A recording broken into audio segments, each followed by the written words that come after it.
ارغوان شاخه همخون جدا مانده من، آسمان تو چه رنگ است امروز؟ آفتابی است هوا یا گرفته است هنوز؟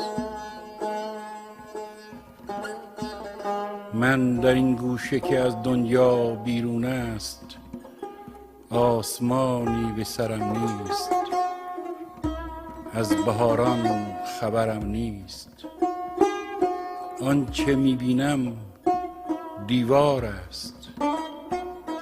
آه این سخت سیاه آنچنان نزدیک است که چو بر میکشم از سینه نفسم را بر میگرداند. ره چنان بسته که پرواز نگه در همین یک قدمی میماند.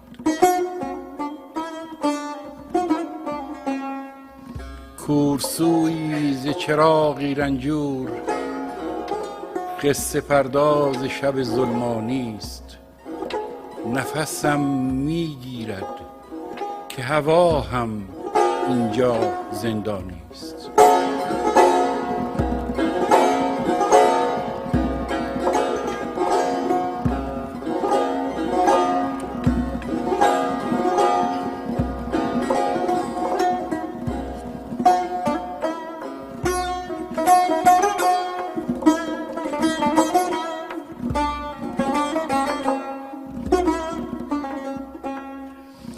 هرچه با من اینجاست رنگ رخ باخته است.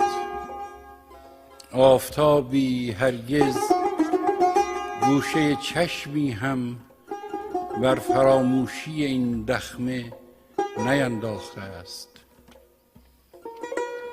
اندر این گوشه خاموش فراموش شده کز دم سردش هر شمعی خاموش شده، یاد رنگینی در خاطر من گریه می انگیزد.